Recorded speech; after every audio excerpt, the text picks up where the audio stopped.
जब Usama bin Laden को इनके घर से लोग उठाकर लेकर गए तो उस वक्त इनके अंदर कोई शर्म नहीं थी। जो इन्होंने निहत्ते शहरियों के ऊपर जो जुल्म डी चौक पे किया, तुमने बंदूकें क्यों उठाई थी? तुमने पाकिस्तान के शहरियों पर बंदूक क्यों उठाई थी?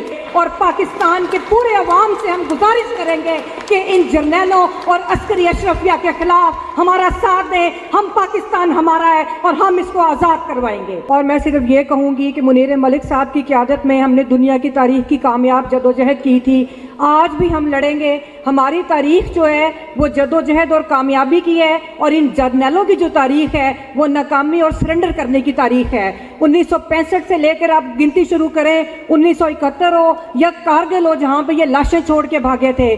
जब उसामा बिन लादेन को इनके घर से लोग उठाकर लेकर गए तो उस वक्त इनके अंदर कोई शर्म नहीं थी। जो इन्होंने निहत्ते शहरियों के ऊपर जो जुल्म डी चौक पे किया, मैं अपने तमाम वकला लीगल फ्रेटर्निटी को मैं एक सिर्फ बात याद दिलाऊंगी कि अगर माजी में हम उन सियासी वर्कर्स के साथ खड़े रहे जिनका ताल्लुक MRD से या किसी और जमात के साथ था, तो आज भी हम लोग डट के खड़े होंगे। अगर कोई PTI का वर्कर है तो हम उसके साथ भी देंगे। अगर आप BBC की रिपोर्ट पढ़ें तो एक इंतहा दर्जे का दुख होता है कि जिस तरह, मैं ये नहीं कहती कितनी लाशें गिरी, मैं सिर्फ ये पूछती हूँ कि तुमने बंदूकें क्यों उठाई थी? तुमने पाकिस्तान के शहरियों पर बंदूक क्यों उठाई थी? मैं तुम्हें एक और बात भी याद दिलाऊं तारीख के हवाले से, जो जलियांवाला बाग में हुआ था। जलियांवाला बाग में जनरल डायर ने जिस तरह एक कत्ले आम किया, तुम लोग ये भूल गए हो कि उसके सिर्फ 29 साल के बाद उस जनरल डायर के ऊपर भी गोली चली थी, और वो उसी नफरत का निशाना बना था। हमारे हुक्मरानों को ये सोच लेना चाहिए। और आखिर में मैं सिर्फ एक और बात के साथ कि कार्ल मार्क्स ने कहा था कि you have nothing to lose but change.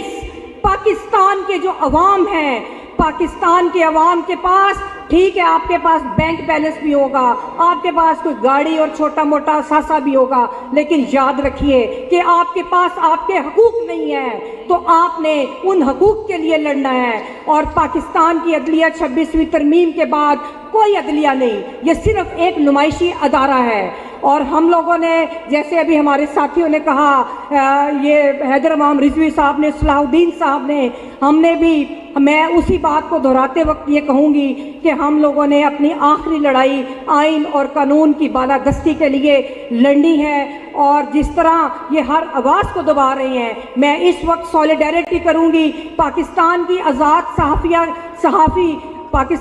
आज़ाद सहाफ़त का नामवर नाम मतीउल्लाह जान के साथ, कि जिसके ऊपर एक मुज़िका केस FIR का तकल्लुफ़ किया गया।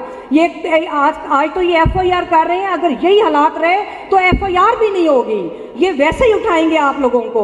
तो मैं ये आपसे गुजारिश करूंगी कि हम सबको एक आवाज़ होकर इस जबर के खिलाफ निकलना है, हमें लड़ना है। और मेरी तजवीज़ ये है कि मेरी क़यादत जो है, जो भी हुक्म करेगी हम उस पर अमल करेंगे। लेकिन मेरी तजवीज़ ये है कि जो ये गैरिसन रियासत है, इसको वापस जमहूरी रियासत बनाने के लिए एक मार्च करें, जो एक डेमोक्रेसी मार्च उसका नाम रखें, या इन जर्नैलों से छुटकारे के लिए आप उसका नाम फ्रीडम मार्च रखें। हम उस फ्रीडम मार्च को करेंगे और पाकिस्तान के पूरे अवाम से हम गुजारिश करेंगे कि इन जर्नैलों और अस्करी अशरफिया के खिलाफ हमारा साथ दें। हम पाकिस्तान हमारा है और हम इसको आज़ाद करवाएंगे।